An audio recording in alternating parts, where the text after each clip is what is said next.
Geeks and geekettes, ladies and gentlemen, boys and girls, comic book fans across the globe, from pole to pole, from sea to sea, welcome to Ask Chuck Dixon, where you get to ask me, a comic book professional of long standing, what I do for a living. And what I do for a living is I write comic books. Let's do a little housekeeping here first. I want to thank all of you who have subscribed. It's made an enormous difference in the level of viewership and the spread of the word about this little enterprise I got going here. And I really, really appreciate it. If you haven't subscribed, hit the button. It's free. It doesn't cost you a dime. And it sure helps me out, gives me more of a reason to do these things and reach a larger audience. And if you want to go to subscribestar.com, you could sign up. If you sign up at the $5 level, you will get the first print publication of My Sister Suprema. It's My Sister Suprema #1. It's an origin issue by me and Anthony Gonzalez Clark. And it's done in a really cool, oversized European album format as opposed to standard American comic format. And I really dig it. It's a really nice little package. And if you sign up at the $5 level at Subscribestar, I'll send you one free. And it'll be signed by me. If that's the kind of thing that makes you happy. First question, Ofe, did you make big bucks for Bane used in Batman and Robin for back then in the 90s? Yeah, they used Bane in the Batman and Robin movie, the only Batman and Robin movie that was pretty much a bomb. It's the only Batman movie up to that point that wasn't the #1 film of the year. It's because Joel Schumacher and Akiva Goldsman, they really overreached on the camp, on the whatever the hell it was they were doing. Their therapy was not working out when they made this movie. And but they did include Bane, but Bane was kind of a henchman, kind of an Igor to Poison Ivy's Dr. Frankenstein. And he's just a big brute of a guy. And I remember it was funny, the contract that we had that Warner Brothers has since ignored. The contract we had at the time stated that a lot of the money that Graham and I would make, and we have participation in the character Bane, a lot of the money that we would make off of this movie would be it would be based on how much impact Bane had on the story and how much dialogue he had. And I remember they told us that he had no dialogue. He just grunted. So it was like, okay, whatever.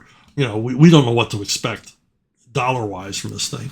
So I remember going up to the DC offices and one of the managing editors there coming up to me all excited and saying, they've looped in dialogue for Bane. So they looped in post-production and they gave Bane some dialogue, which meant a few more shekels for Graham and I. What that meant, I don't know. But given his, minor role in the film and his, not so great impact on the movie, we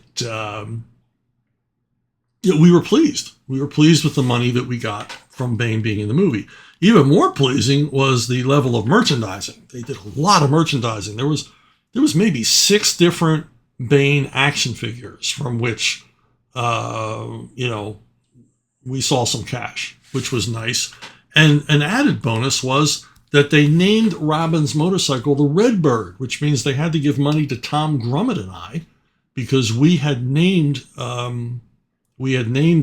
Robin's car the Redbird.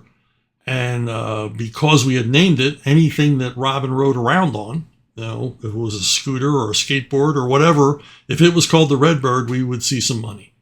And I've noticed in recent years they've stopped calling Robin's vehicles the Redbird, probably because they didn't want to give us any more cash. And I've told the Tom Grummett story before. I won't tell it again. Now, like I said, we were pleased at the money we made from the Batman and Robin movie because given that it was a dud movie, didn't make a lot of cash, And Bane was not in it all that much. We thought, well, this is fair payment. Then we come to Dark Knight Rises, which made $1.5 billion, and has continued on to make more and more and more money. On Blu-ray, DVD, cable runs on cables, stations run on streaming services, blah blah blah blah blah.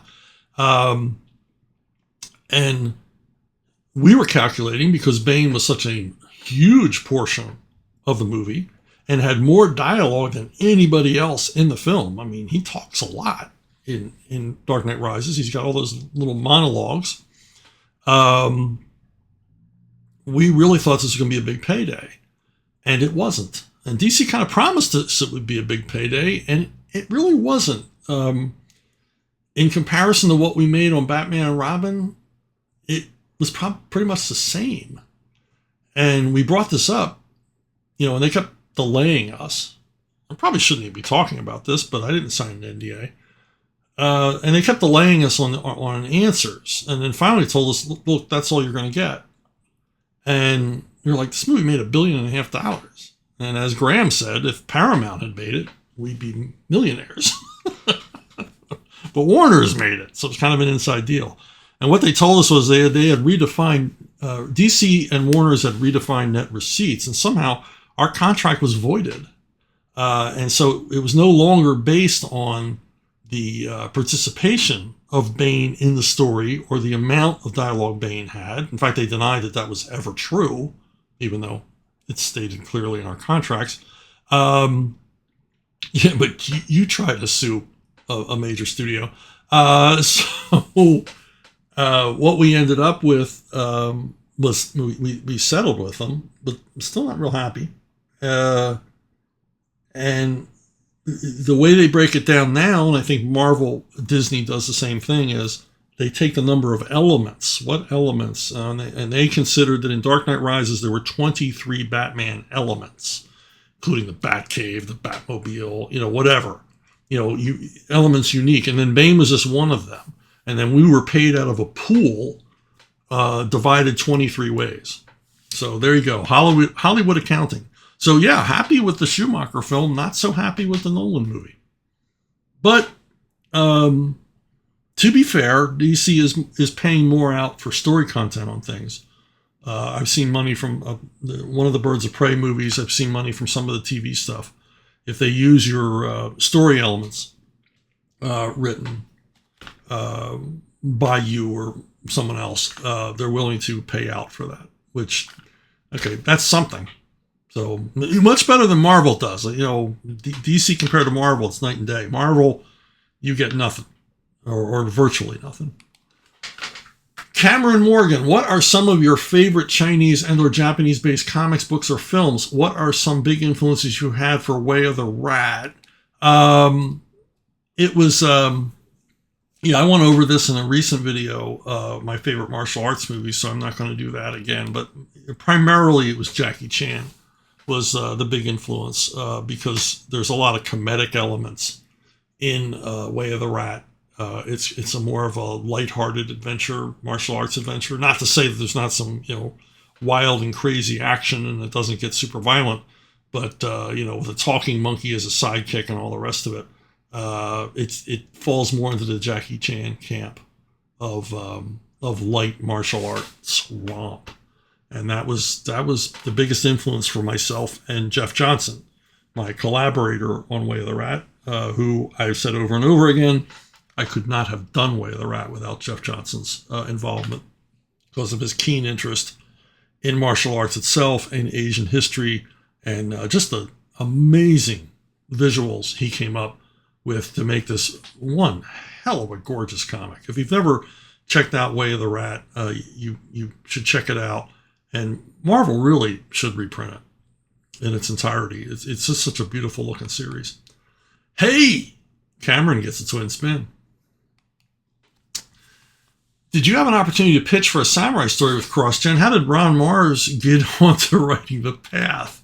Well, I mean, when I first arrived at CrossGen, they said they wanted me to create a new title. And they were negotiating with a Chinese telecom company. I don't know how this worked, but they're we were going to design characters. CrossGen was going to design characters, comic book characters, and animated characters for this Chinese telecom company that had like 120 million subscribers. So this is going to be a big deal. Never went anywhere, but it was. This is going to be a big deal. It's going to be a big revenue stream for CrossGen, and certainly if the deal had gone through, CrossGen would still be around, most probably. But it was not to be. And so the first thing I do when I get there is Mark Alessi says, we need a Asian martial arts story set in China. And you're going to write it. I was like, okay, that's kind of in my wheelhouse. I like that stuff. And so I began creating the story, The Way of the Rat. And like I said, very much influenced by Jackie Chan. I wanted the character to be sort of, blue collar, well, a criminal. He's a thief. I wanted to be real relatable. I didn't want him to be some, a Bruce Lee, martial arts superhero. I wanted to be like a normal guy. I wanted to be set in period. Of course, it had to be set in this imaginary world, not in the actual real world China of the past, but pretty much Jeff and I set it in the China of the past. Post-Mongol Empire China. And so, there we were off to the races. I had, a few arguments with Mark because I made the sigil character. Every CrossGen book had to have a sigil character. I made it Popo, the talking monkey, which Mark did not like at first, and then, of course, fell in love with when the fans went crazy for the character. And eventually we even had Popo answering the letters columns. Mark was he could be a bit of a tyrant, but I got to tell you, he could change his mind. He could be convinced, which was a good thing. And so we would lock horns, but he would often agree with me. Now, the reason why I didn't do The Path is because Ron proposed it first as the book that he and Bart Sears would work on together. And both of them had a keen interest in the Shambara genre of film, samurai action films. And so they did it instead of me. That's as easy as that. I was working the other side of the street of the martial arts genre. And I imagine that the success of Way of the Rat paved the way for The Path. But The Path is a very, very much a different book, has a different look, different feel. It's much more serious series about the samurai period as opposed to our, chopsocky, punch 'em up adventure. M. Sparks. Eric July is very much a modern day Stan Lee with a lot of promotional. Oh man, what is that? Especially the way he promotes his creators, builds up tension and suspense before his announcements. He's a hell of a tease. He really is, man. That guy can keep a secret like nobody's business. We knew Joe Bennett was going to be my artist on Alpha Core, and we kept it secret for a really long time. I mean, so long that the entire 90-page project had been completely penciled for months before Eric finally announced that Joe was the guy. And he is in a way a modern Stan Lee, but he's more than that because Stan was hired by his uncle to work at Marvel, and kind of worked his way up to being editor-in-chief and all the rest of it, and certainly a force to be reckoned with, the ambassador of American comics. But Eric had his own skin in the game. Eric is the publisher. He spent quite a bit of money before anybody in comics really knew who he was. But he had a huge internet following, which he exploited, which he used to help promote himself very successfully. The guy is smart, and he loves comics, and he's a good comic writer. As he said, he's learning as he goes, but his initial efforts on ISOM it is good, entertaining, escapist comic book fiction, which is what he set out to do. He does what I call blue sky comics. They're more optimistic. They're more feel good. They're more fun than the majority of the superhero genre output from any of the other companies. And people are responding to it, obviously. He's doing tremendous numbers. I mean, for a crowdfunding guy, usually you do low numbers, and you keep your price points so you can stay in business and all the rest of it. But Eric is pretty much producing only trade paperbacks. Each one of his things is a full graphic novel, full trade paperback. And he's doing numbers on these that a lot of the monthly comics from DC and Marvel aren't doing. So he's got a great audience, a loyal audience, and they're apparently pleased because they're sticking with him and they're buying more and more and more. And I sure hope I can contribute. I sure hope that Alpha Core is successful for the Rippaverse. And I'm looking forward to doing more work. In fact, Joe and I have created a brand new character of our own who will, be a part of the Rippaverse. And, we're willing to do that because Eric is offering a very fair participation deal for the creation of new characters and new franchises. And so we're going to be a part of the success of this thing. So I'm pretty much, with Eric till the wheels come off. And I don't think they're going to come off because he's a very smart guy. Initially, I contacted Eric because I thought, here's a guy, he's earnest. He really wants to make a success of this. And I basically just said, look, if you need any advice or whatever, because I've seen every mistake that every new comic book company could make. And, if you just need some advice, but he never made any of those mistakes. So he didn't really need my advice at all because he studied the business and his learning curve is sharp. So he is a force to be reckoned with, much like Stan Lee. Hey, twin spin for my Aussie friend. M. Sparks, he seems to have tapped into a rich vein, meaning Eric, of Brazilian artists. Does the fact that they are Portuguese speakers pose difficulty for you, or are these guys and gals bilingual? Ever had a situation where a script was completely misinterpreted by a foreign collaborator? Yeah, Joe Bennett, I've never spoken to Joe Bennett, but in communication with him, we were in communication quite a bit on Facebook and through emails during the process of doing Alpha Core #1. Writing wise, he's extremely fluent. I would not know that English was his second language, by the way he writes and the way he communicates. So, there's really never been a problem there. And he's obviously very conversant with American comics, loves American comics. And so, I saw the pencils as it went along. I had no corrections. I couldn't see where he got everything right. He got all the nuances correct. And he, did a fantastic, as you can see, did a fantastic job. So absolutely no complaints. So yeah, language barrier has not been a problem. And the thing is, Eric's reached out to Brazilian artists. South America is like teeming with great comic book artists. I have so many friends in Argentina who are just fantastic artists. And as I've said many times before, when I visited Argentina, I was surprised to learn that most of my favorite European artists were actually from Buenos Aires. They weren't European at all.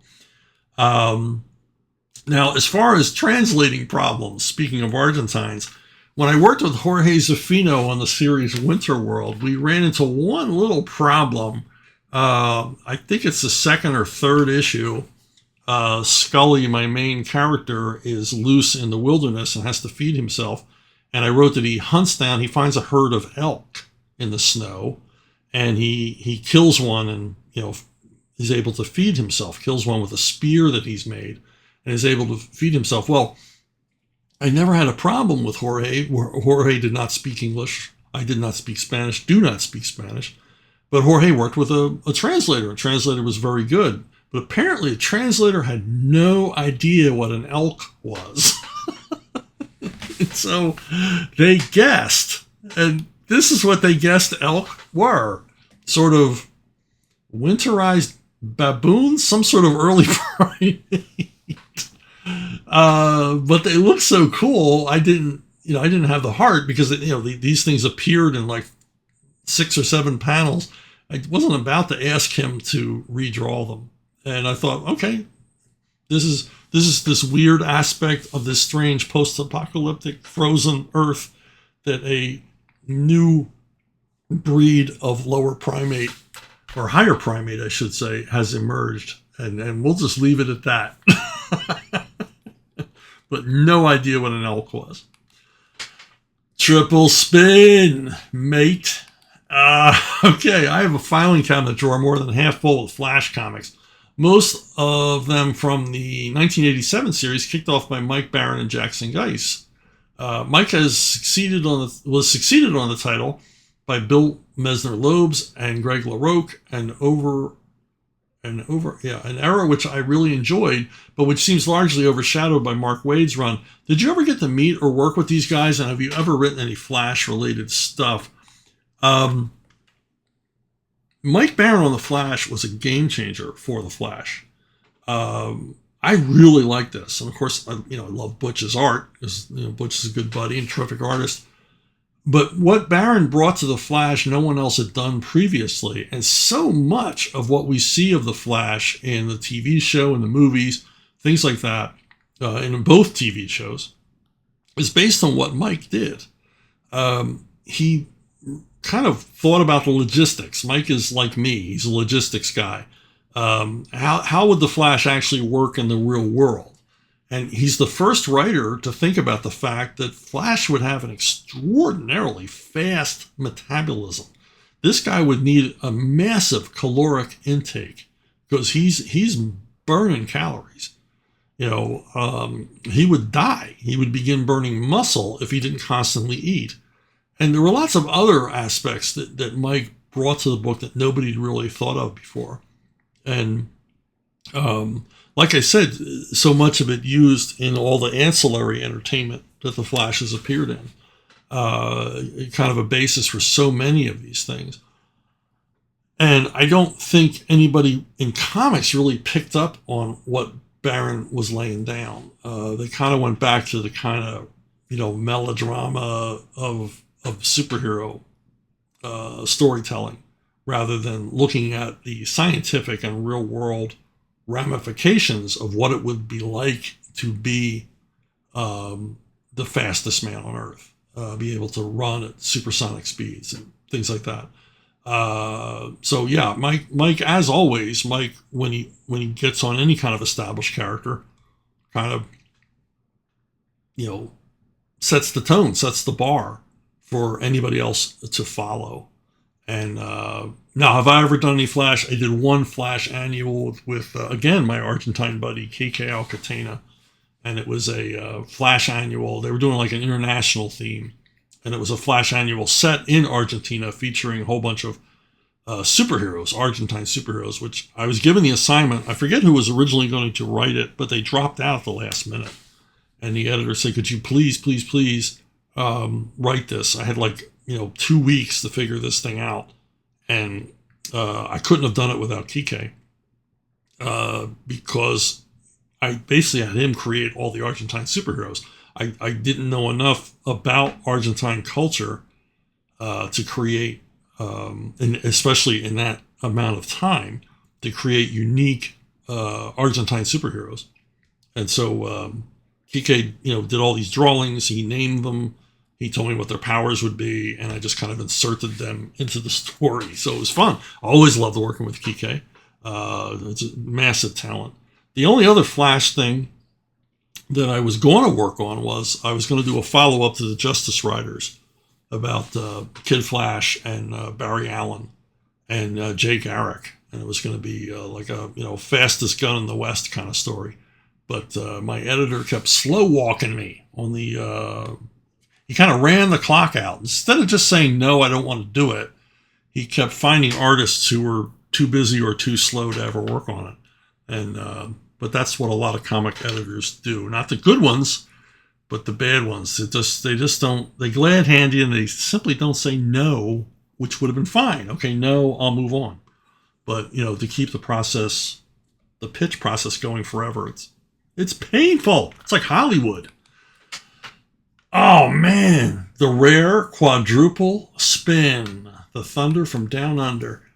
One of my favorite titles of the 80s was Batman and the Outsiders, mostly penciled by Jim Aparo. Don't care what anybody else says. He's my premier Batman artist. Sorry, Graham. Graham will take that. He'll take that. He'll be fine with that. After a long run on Brave and Bold, BATO seems to have revitalized Jim, and that's especially evident in the stunning covers. What did you think of the series? Well, I never missed an issue. Mike Barr writing, doing some of the best writing of his career. And Jim, like you said, revitalized. It sort of juiced him up. And I think Jim did some of the best art of his career on this series. And they picked a great ensemble cast of characters. Any ensemble superhero book needs a mix of characters who complement and also conflict with each other. And this was a good group, creating new characters, combining them with old established characters, and Batman in charge. And I thought it was fun stuff. Never really thought about this before, but kind of influenced my Birds of Prey run, because a lot of these adventures were global. And I guess that was the idea for the Outsiders. Batman could act globally. He never had them act within Gotham City because that's his turf. But, he had this group of outsider superheroes who were unaffiliated. And, excellent series. Like I said, I never, ever missed an issue.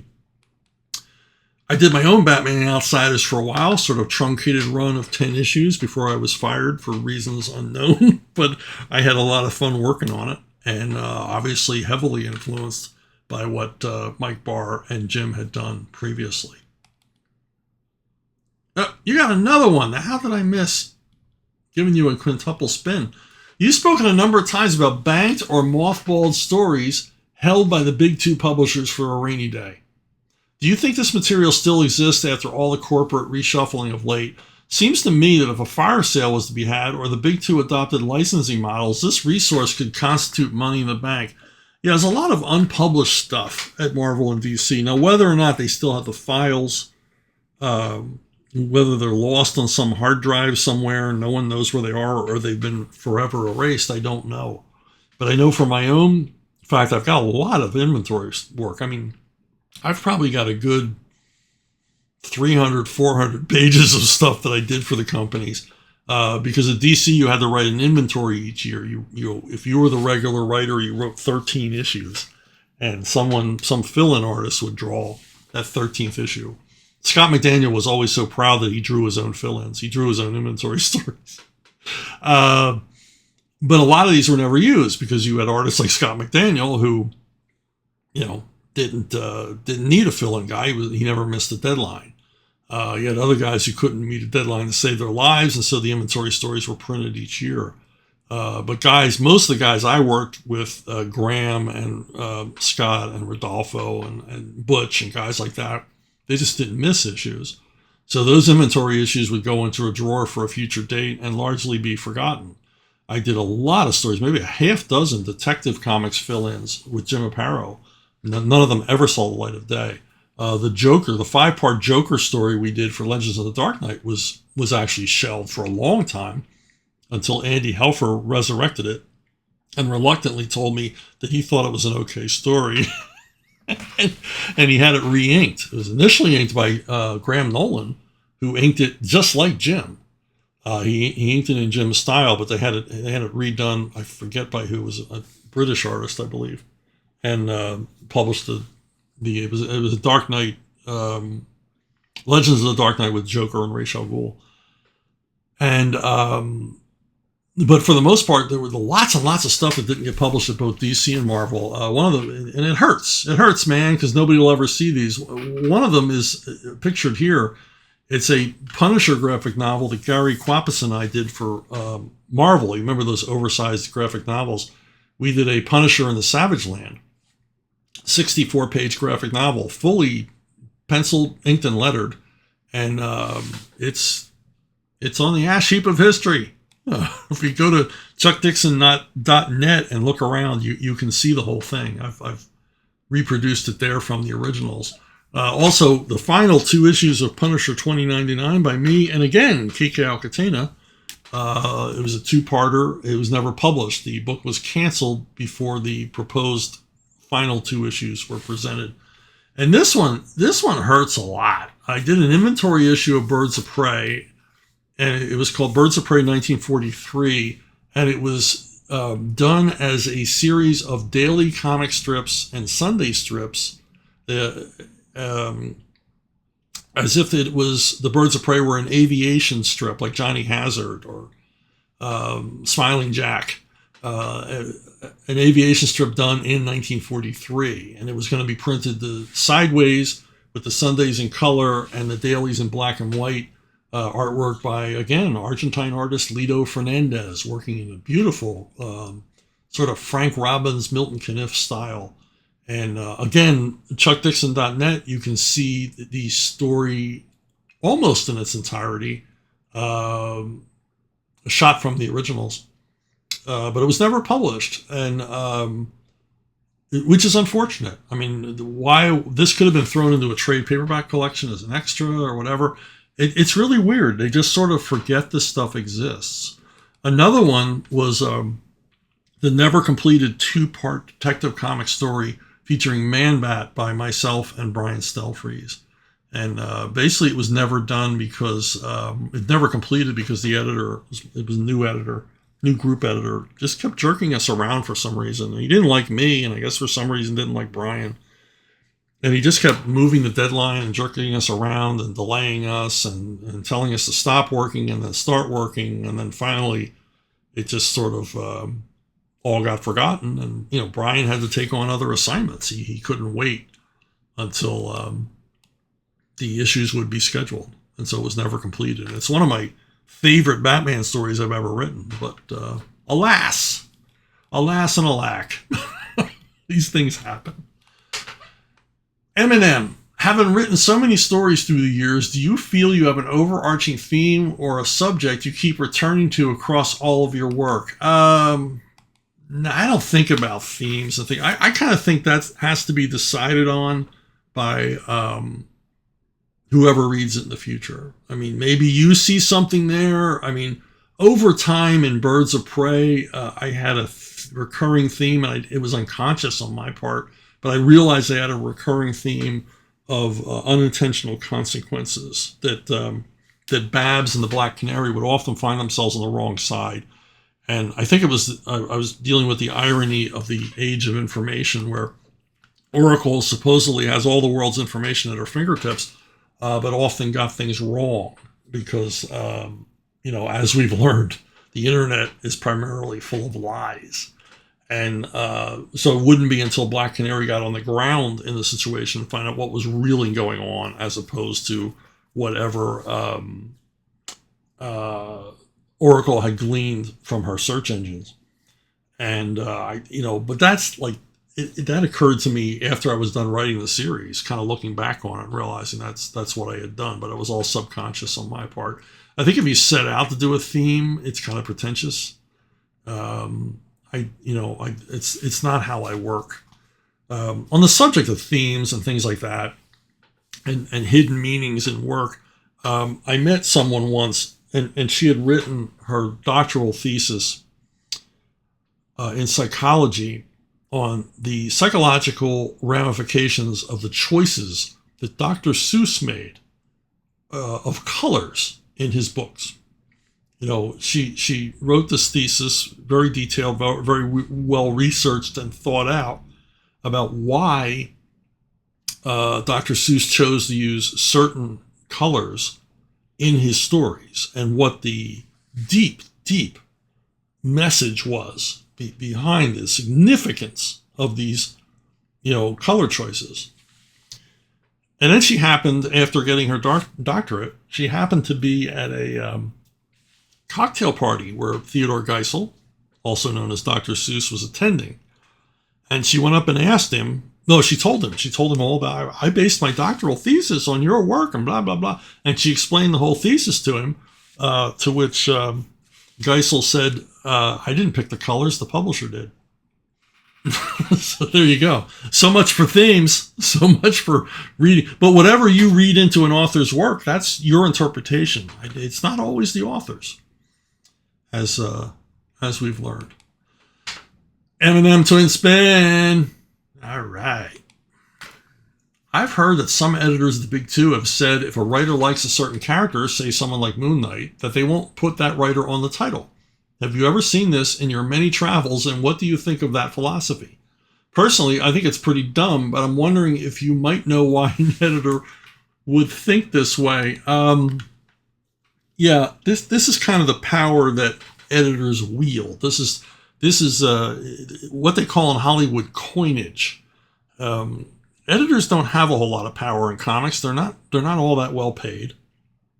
They're certainly not all that well regarded, especially in recent years. But the one thing they can do is say no to you. And the one thing they can do is withhold work. And the worst thing they can do to you is use your own enthusiasm against you. Look, most of the people working at comics are comic geeks. They love comics, they love the characters, and they have a bucket list of things that they would love to work on. And if you ever make the mistake of telling an editor that you love a certain character, well, you pretty much know he's never going to give you that character. There are, of course, exceptions. I mean, Denny O'Neil, Archie Goodwin, Scott Peterson, Larry Hama. I mean, if they knew that I liked the character, they would assign me that character because they knew I'd be earnest about it. They knew that I knew about the character. I was conversant with the character. And they also knew I wasn't just going to do a whole bunch of fan service. I was going to write, good, solid, entertaining stories featuring that character. And I was knowledgeable.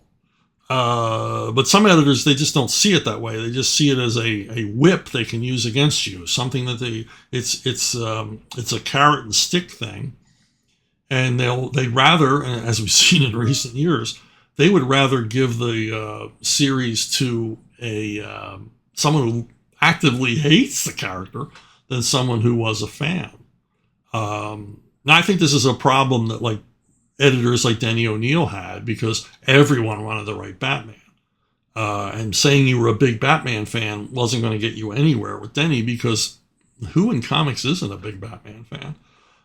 So that was kind of meaningless. But if you were a fan of, say, The Punisher or Conan or something like that, a lot of times, in my case, Larry Hama and Don Daly responded by giving me assignments because they knew I dug it. They knew I'd do a good job. I wasn't going to phone it in on a character I love so much. But I don't think, there's nobody editing comics now, anything like Larry Hama or Denny O'Neil or even Don Daly, who, was a different kind of cat.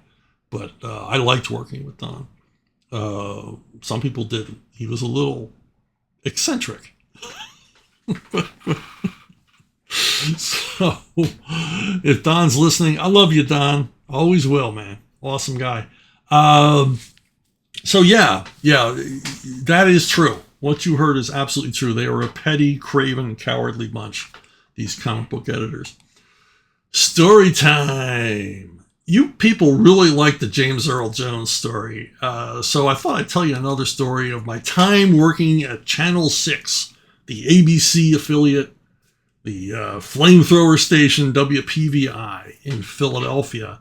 And as I've said before, I worked as a janitor, which made me a fly on the wall. If you're a janitor, people ignore you. It's like you're not there. You're part of the scenery. You're a piece of furniture. And so they'll, do whatever. They'll act. So I saw some amazing stuff at Channel 6. Now, one of the funniest things that happened was they had a daily show called Dialing for Dollars, and it ran from 10 until 11 every morning. And it was a real cheeseball local show. It was like a chat show with the aspect that they would call people on the phone who had entered this contest. And if you answered the trivia question correctly, you'd win a cash prize. And it never was really amounted to that much, but it could add up over time if people didn't know the answer. But generally people did because they kept the questions easy. It was a feel-good show. It was hosted by the Jim O'Brien, Channel 6's extremely popular weatherman, and Connie Rusin-Spann, the former Miss Connie of Philadelphia's version of Romper Room. So cheeseball show, fun show, local, and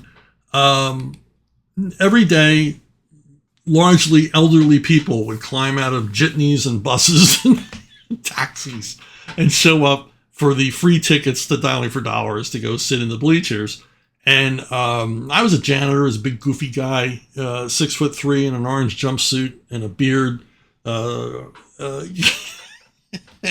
And they would basically, we didn't have a security guard, so I was like an ancillary security guard. I would basically stand in the hallway to make sure no one left the dialing for dollars area, right? So if you lined up for dialing for dollars, you had to stay there. And they basically just had me in the hallway saying, oh, no, you can't come down here. Oh, and we never had any trouble until one day a bus pulled up and a whole bunch of people got off and they all got in line. And then, but they didn't stay in line. They started wandering all over the station. I mean, they broke up into groups or singularly. They started getting on elevators and I couldn't keep up with it. And I worked with this really nice woman and she would also help keep people from straying. But we couldn't keep up with these people. They split up like termites and they just invaded the whole building. They were in the executive offices. They were wandering into studios. They were wandering into master control. They were, in the green room. I mean, they were everywhere and we couldn't round them up because they went everywhere. One particularly funny one was they came and got me because like I'm 6'3", big guy, and they said, "Could you come get this guy out of the dressing room?" So I go in the dressing room and there's these women there and they're models, and they say, "Look, this guy won't leave, and they can't get dressed with him standing here, and he just won't leave, right?" And he was this chubby little guy. Looked like an unmade bed. And I said, "Look, sir, you have to go." And his answer was quite frank. And I can't blame him for his answer. He says, "I don't want to." So he wanted to stay in the dressing room and watch these models change clothes. And so I kind of took him by the elbow and he was very docile. And I took him by the elbow and sort of led him back to the line waiting for dialing for dollars. Now, we reached a point where they were trying to recruit people to help herd these people back into line. And one of them was, and this isn't a picture of her, but one of them was Miss Elaine, who was one of the characters on the Captain Noah morning show. Captain Noah was a children's show, local Philadelphia children's show. And Miss Elaine was one of his crew members, nice young woman in a sailor suit. She gets recruited along with others to help sort of bring these people together. Well, Miss Elaine, man, she took charge. She wanted answers. So she goes up to this group of people and she's like, "Who are you? Where did you come from?" And what we learned was that they came from a local mental home. And the bus full of, mental patients showed up, was unloaded. And, the people supervising, the orderlies and nurses who were with them, didn't stay with them. They went over to the Holiday Inn to have breakfast and left these people to their own devices. Now, these people were like tranquilized to the gills, not real sure where they were or why they were there. And so when we finally got them all together, herded into one spot, I remember Miss Elaine saying, "So who's in charge here?" And this guy in a tweed suit, he kind of looked like a crazy version of Richard Nixon. Comes up and he goes, "Oh, I happen to be in charge. Here's my credentials." And he pulls out his wallet and he opens his wallet, and both Miss Elaine and I are looking at his wallet thinking there's going to be some sort of, ID, photo ID or something there, some certification. And his wallet was full of toothpicks. That's all that was in his wallet was toothpicks. And so a group was sent out to hunt for the people who were supposed to be in charge of this crowd. And finally, they found them at the Holiday Inn and told them, "Look, you get your people back on the bus and get the hell out of here and never come back to dialing for dollars ever again." So then now we got them all out of the building. But now there was a mad rush because we had no audience for dialing for dollars. And so we had to go around the studio asking anybody who wasn't, real busy for the next hour to come sit in the bleachers and pretend to be the dialing for dollars audience. And I had to, take my jumpsuit off and So we got people out of Master Control and the art department and everything else to go sit in the bleachers and pretend to be avid fans of the Dialing for Dollars show. So there you go. Another story of my fabulous blue-collar work history before I got lucky enough to work in the comics field. If you have questions, suggestions, whatever, you want to hear some more story time, I got stories. Bruno Bookstore at gmail.com, Bruno Bookstore at gmail.com. It is the best way to get a hold of me. And if you haven't already ordered it, it is still available, but not for much longer. It's available in demand.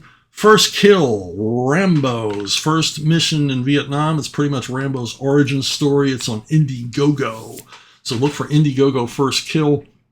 I think it's going to be available in demand until the end of the month, and it'll be released pretty soon. I mean, the artwork is all completed. I think most of the color artwork is completed. We're waiting on a couple of variant covers, and then we are in business. But if you want to get it now, because the time is running out. I think end of August is going to be it for First Kill Rambo at Indiegogo.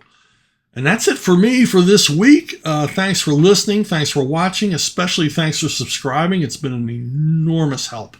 And I will see you all down the road.